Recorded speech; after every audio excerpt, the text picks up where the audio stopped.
What's up, you guys? Welcome to another episode of the Stella Herself podcast.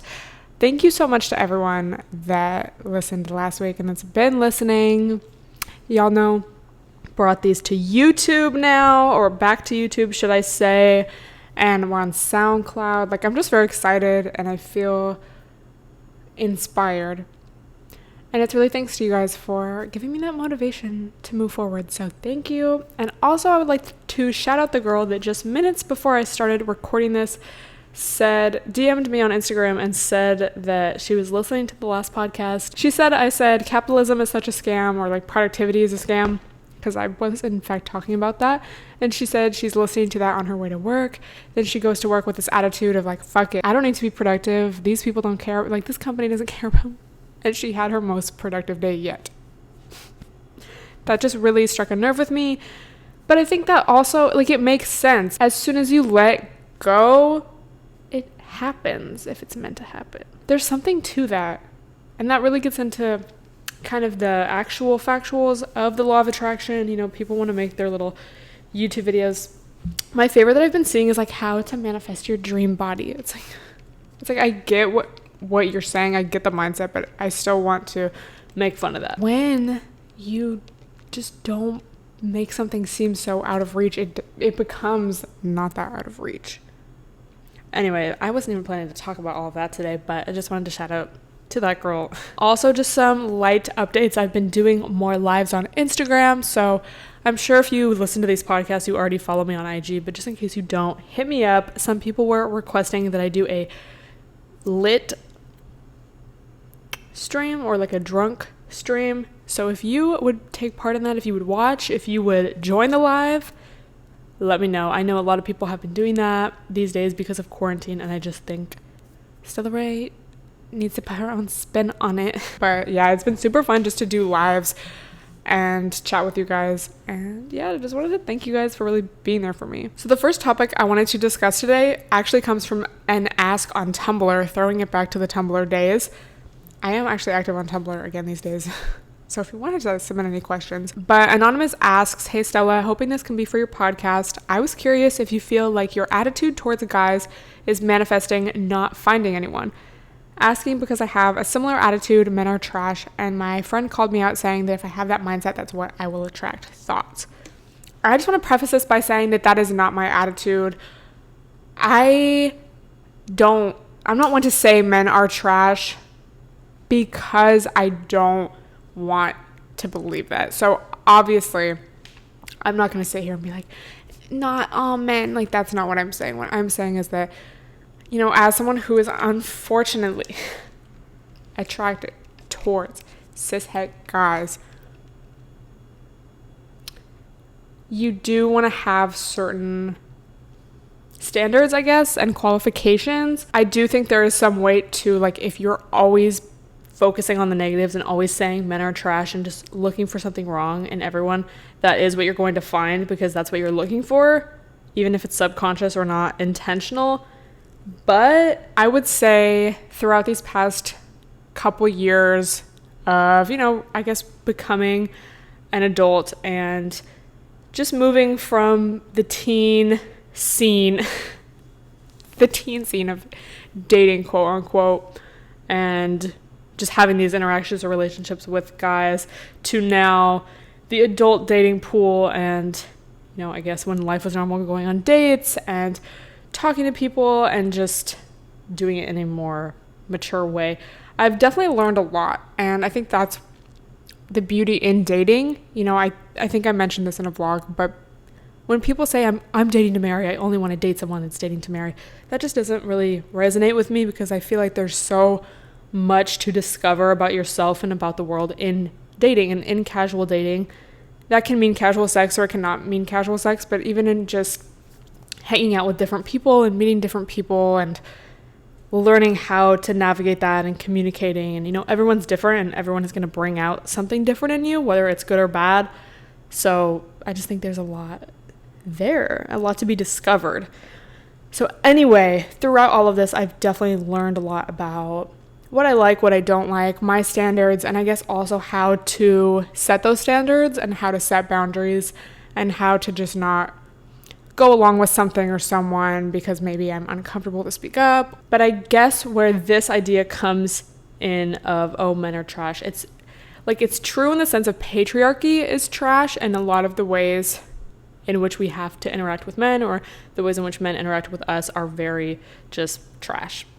Facts. And that can be true without you personally believing men are trash and like viewing, I guess, your interpersonal relationships like that. You know, you can be on the lookout for the patriarchal signs, but that doesn't mean you have to say to yourself all the time, men are trash.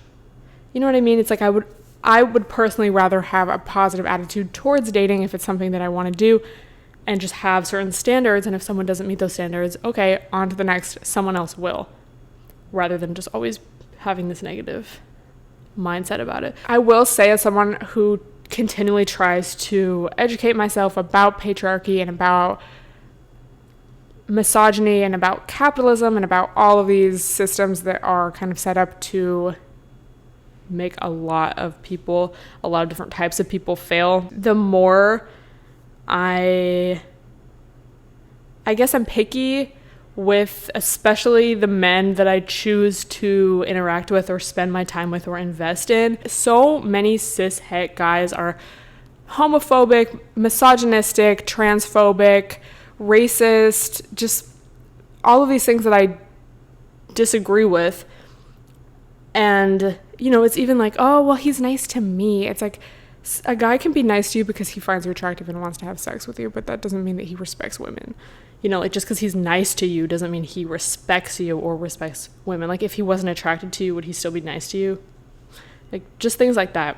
And I will say that because I don't know if it's even like a subconscious thing. Like, it's just, if someone gives me even a hint that they have any of those characteristics of just not being a good person, I'm just automatically like, next. It's not even an option in my mind. So I guess with that being said, once I kind of set those standards for myself, and those are just basic things, a lot of people or a lot of guys get cut out of your pool of options. So it just kind of makes things easier in the sense of, now I don't have to deal with that. Like, I'm not going to put up with that. That's like a hard no. I feel like a lot of times, and I know that I have definitely done this, especially in the past where I didn't really have as strict of things that I wanted in someone or things that I was not going to put up with.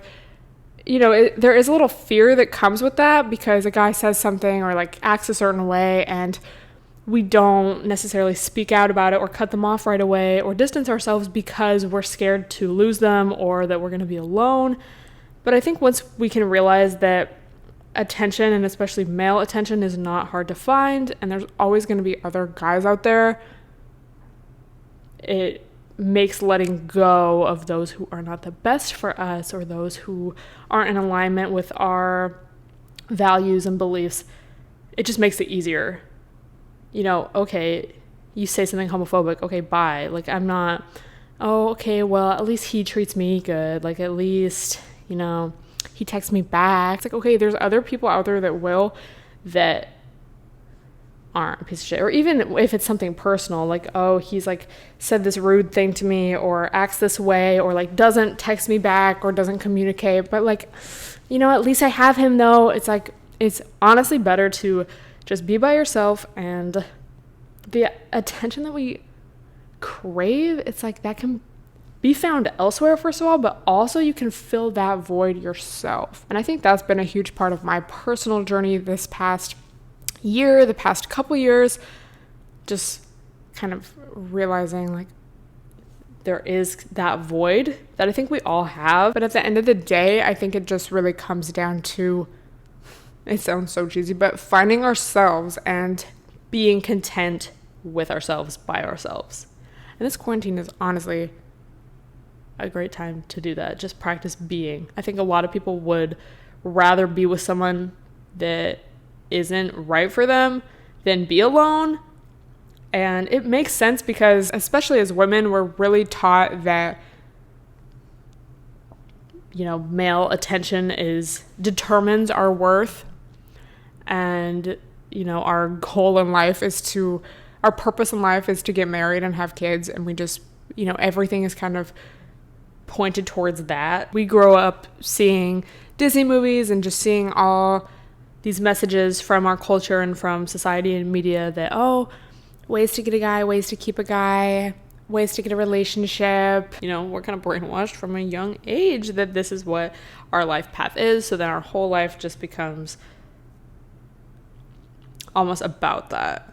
Or just like we place so much of our own self-worth into that and into, are we single? Are we not? How much attention, how much male attention am I getting, etc. And I guess just once you realize, my favorite word, the scam of it all, then it just becomes a little easier to catch yourself thinking those thoughts or having those feelings and just pointing them out to yourself and reminding yourself that it's okay. I can navigate myself back to a place of self-love and I guess self-contentment, and I can block all that extra noise out. And it's definitely hard because, again, we're taught this from such a young age that this is our purpose in life, this is our goal in life, this is where our worth is. Our worth comes in our appearance and our proximity to, I guess, like marriage, or like, are we wifey or not? It can be really hard to break free from that.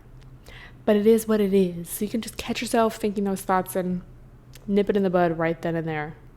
So I have this book, Why Women Have Better Sex Under Socialism, and I've kind of been reading it for a while now. So this book is basically about, I guess, women having financial independence, not being dependent on a man or a nuclear family or marriage for, I guess, coins. So in this chapter, Capitalism Between the Sheets, there is basically this theory, sexual economics theory, and this is on page 114. She says, sexual economics theory assumes an underlying capitalist economy in which women have an asset, sex, they can choose to sell or give away either as sex workers or in less overt, but no less transactional ways, as sugar babies, girlfriends, or wives. In order to meet their basic needs, food, shelter, healthcare, education, they must either sell their sex or earn money to pay for those resources another way. The more opportunities they have to earn money, like in societies with high levels of gender equality, so women actually having opportunities to get educations and to get jobs and to essentially be their own breadwinners, the less reliant they are on selling their sex and the more likely they are to have sex for pleasure. One would also assume that women living in a society that provides its citizens with subsidized access to basic needs would have fewer incentives to hoard their sex in order to keep its price high. So at the beginning of this chapter, the author talks about this friend she had who was this rich guy, and he would just always have a kind of dumb but really pretty girlfriend, and he just kept getting used. I think this one girl, I don't know if it was him or that was a different example, but just the example of he gets married to this beautiful woman who's kind of, seems dumb, but it's like, oh, I like her that way. Like, I don't want her to be smarter than me.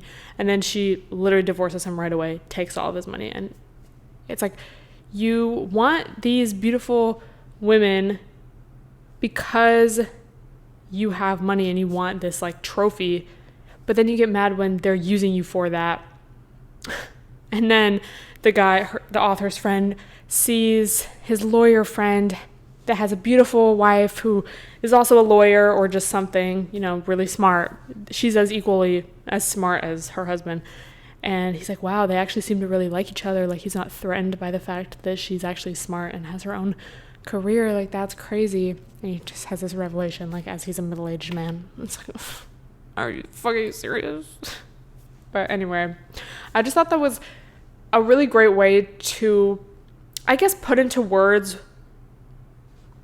what I'm always thinking, or I guess trying to say. The woman of the future society is socially and economically independent. She is no longer subjected to even a vestige of domination or exploitation. She is free and on par with man and mistress of her destiny. She woos or is wooed and enters into a union from no considerations other than her own inclinations. If you don't have opportunity to make your own money and be your own breadwinner, to have that financial independence, you're more likely to stay with someone because they provide that for you. Whereas if you had your basic needs met, if you had equal opportunity, if you had a good job, you wouldn't have that pressure of like, how am I going to get my next meal, or where am I going to live, how am I going to get a good healthcare plan. You would just be with someone because you actually love them and respect them as an equal. So it's a really good book.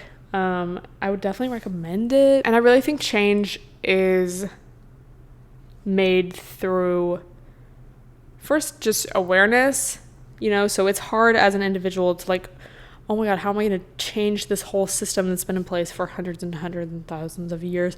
But it's like awareness, educating yourself, and I guess kind of reframing your mindset on how the world works and how it should and shouldn't, and then how your own, like even in your own personal decisions, how do I feel like I have to navigate society or be in society, and how can I be an example to others that you don't necessarily have to do the tradition or the traditional path. Also, I just would like to say that I'm drinking a DIY cold brew that I put into my Starbucks cold brew cup from yesterday. Is that disgusting? I call it eco-friendly. Also, I think it was over the weekend, but Aisha Curry, and I'm talking about this because it's relevant, posted these bikini pics, and she looks really cute, like whatever. But who remembers a few years ago when she said something about, I like to keep it covered up for the one that matters? It was basically implied that she said, I'm not like these other thoughts, I'm a wife. Just dragging other women for wearing a bikini on IG. And now here she is a few years later doing the exact thing that she was so pressed about. There's just so much to say here, but I will start by saying that it just kind of seems like people hate on things or other people that have what they want. So it's like maybe she was feeling insecure about her body, and then she sees other cute girls, cute women, beautiful women putting their bodies on IG, and she feels like, I don't look like that. Oh my God, those whores, like what are they doing showing their bodies? But then it's like, okay, now you feel cute, you've lost your baby weight, and now you're doing the same thing. Also, it just kind of goes into this idea that women are either thoughts or wives. There's no in between. This book also said something about marriage and how it's basically just you're trading your sexual freedom for having your basic needs met. And I was like, oh my God, that is such a good way to put it, because it's like, yeah, monogamy and like, oh, if the man cheats, it can be forgiven. Oh, that's just how men are. LOL. But like if a woman does, like that's the most crazy thing anyone's ever heard of. Not promoting cheating, but just saying, like observing. So we just need to get past this pick-me mentality. I think a lot of girls who do think like that, like, oh no, I'm a wife. Like I'm not like these other thoughts. It's like, why can't you just accept? Why do you even have to comment on what other people are doing, first of all?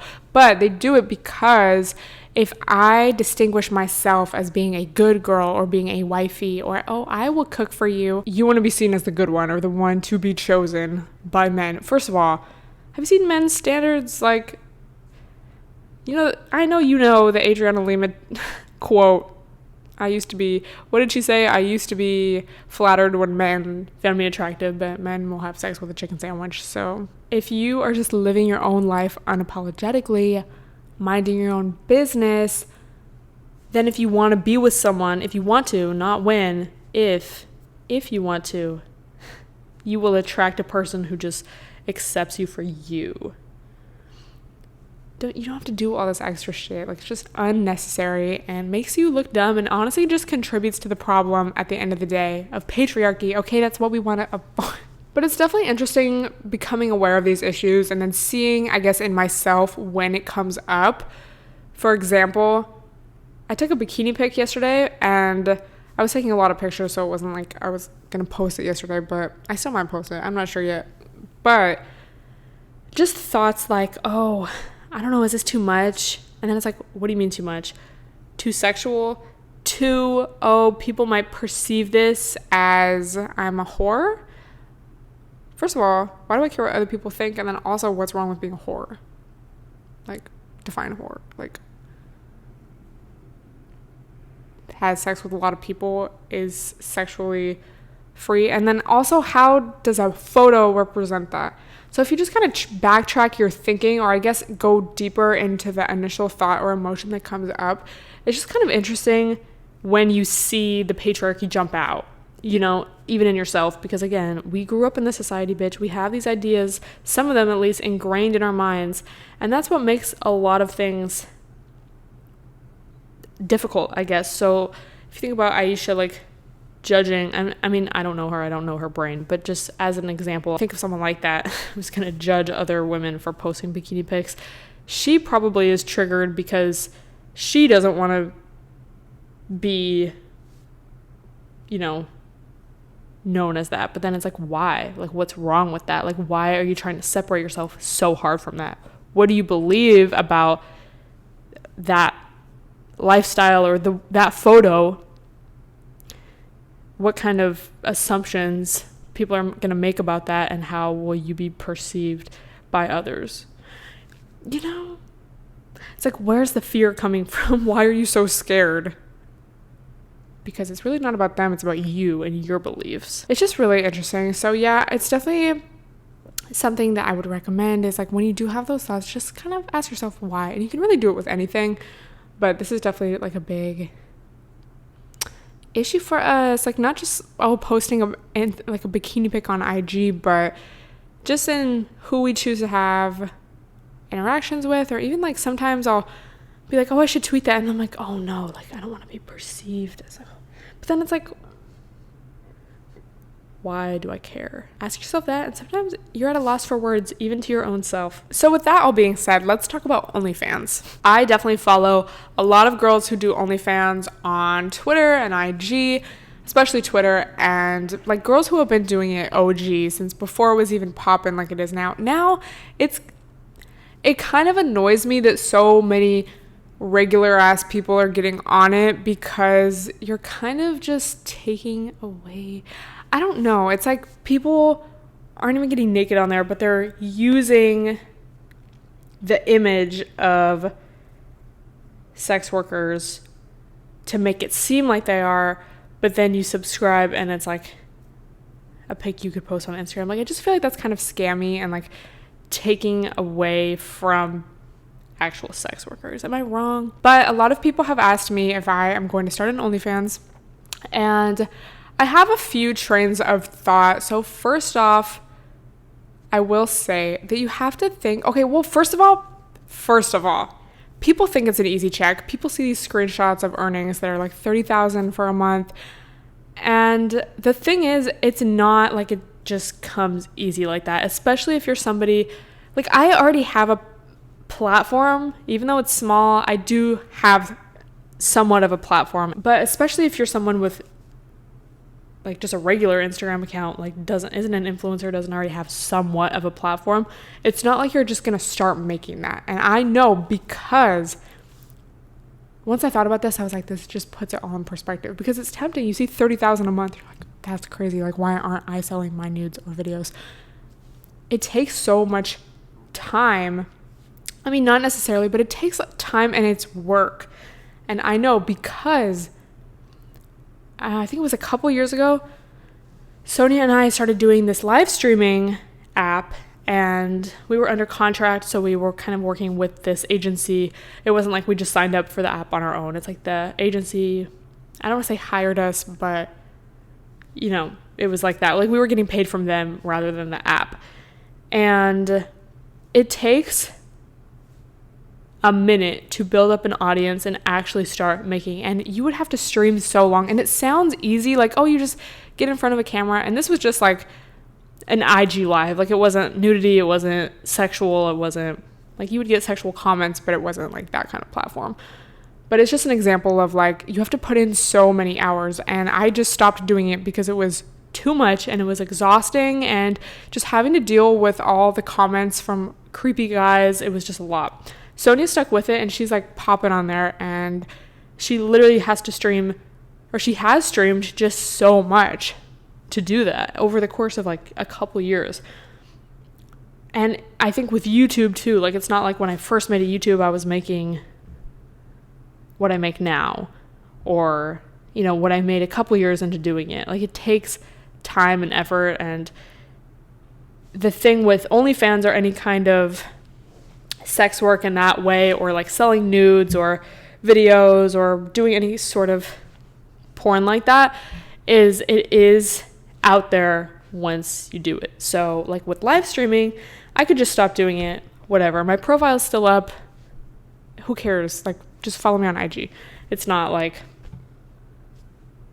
OnlyFans, whereas if after a month you're tired of it, or you're not popping off like you thought you would, or you're not making what you expected, all those photos, all those videos are still out there, and people can screenshot them, people can screen record.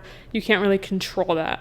So once I kind of realized that, I was like, that's true. Like, I don't know if that's something that I am really willing to commit to right now, just in the sense of that, like, the amount of time and work you have to put into it. It's a job. Just because it's non-traditional, or, oh my God, you're naked. Like, oh my God. That doesn't mean it's any less work, So just, that's what I think about. And TBH, like, even just with YouTube and doing everything I'm already doing, I'm like adding more to that. Like, the amount of work I would have to put in to really make it pop off, like all the promotion, like I know you guys see, well, maybe you don't. I know it's my whole timeline, but the amount of times girls have to like tweet their link and have new photos and new videos, and I just see them tweet all the time about like, oh, I'm running out of content ideas, or like, fuck, I need ideas for content. It's like, I already feel that with YouTube, and like adding a lot onto that, like, yeah, I guess you could do it in just a chill way where you just do photos, and low-key thinking about doing that just because so many guys just want to see photos, like. And even just with Instagram, I've been kind of trying to tone it down. Like, a couple years ago, I was really just posting the ass pics and the bikini pics on IG. So I'm like, could I just post that on OnlyFans? But then I'm like, then am I one of the kind of like fake scammers that I was just talking about a second ago? It's like, join my OnlyFans, and it's like just like a thong pic. Like, I don't know. Is that something people are buying? Like, I just don't want to be I just don't want to hop on this trend. Let's just leave it for the girls who are actually dedicated and like working hard, not just are like, oh my God, I guess I'll just like try this. Like, subscribe to my OnlyFans for, like, it's just annoying. Like, seeing celebrities and YouTubers do it, it's just, you're not actually doing it. And I saw this tweet of this girl. Basically, this guy DM'd her and was like, oh, like, I don't know if he paid for her OnlyFans or whatever, but he DM'd her and was like, oh, well, you said to DM after we paid it, so here I am. And she screenshotted it, and his bio had like a girl's name in it with a heart. She was like, oh, your man's not shit. And everyone's like, why would you expose your client like that? Because that's someone who's literally giving you money. Like, he's doing what you want him to do. He's giving you money to see whatever kind of content you have, and you're just gonna screenshot it and expose him.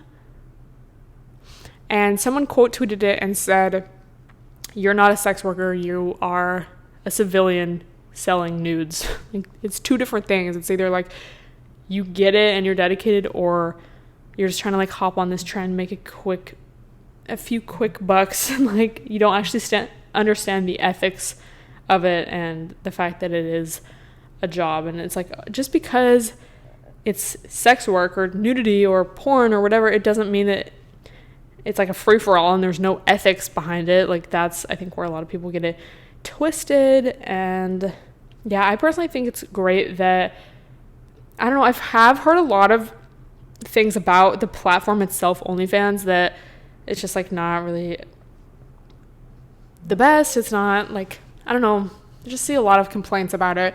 And I saw this girl post today that someone tipped her, I think, $500 or like $400 on top of this $100 thing. Like, I don't know. And they just refunded him. Like, he refunded it, and OnlyFans was like, sorry, there's nothing we can do. Like, that's a lot of money just to be gone, like, with no explanation. So there's not that like protection. But I do like the fact that, I guess, just in general, women are able to have more control over, I guess, the ways in which they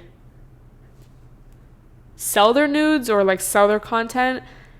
I just think it's better that, you know, you're making the money. I was going to say all the money, but platforms like OnlyFans do take a percentage, but you're just making a lot more than, I guess, the traditional porn industry, because I have also heard a lot of complaints from that, like, oh, you're really not making that much, and it's just like they just kind of use girls, and it's like the men at the top are really making all the money. So it's cool that, you know, we have social media and we just have ways in which we can make our own money, which goes back to the book about economic independence. So if you sell your nudes, get on it, bitch. Keep it up. I'm here for it.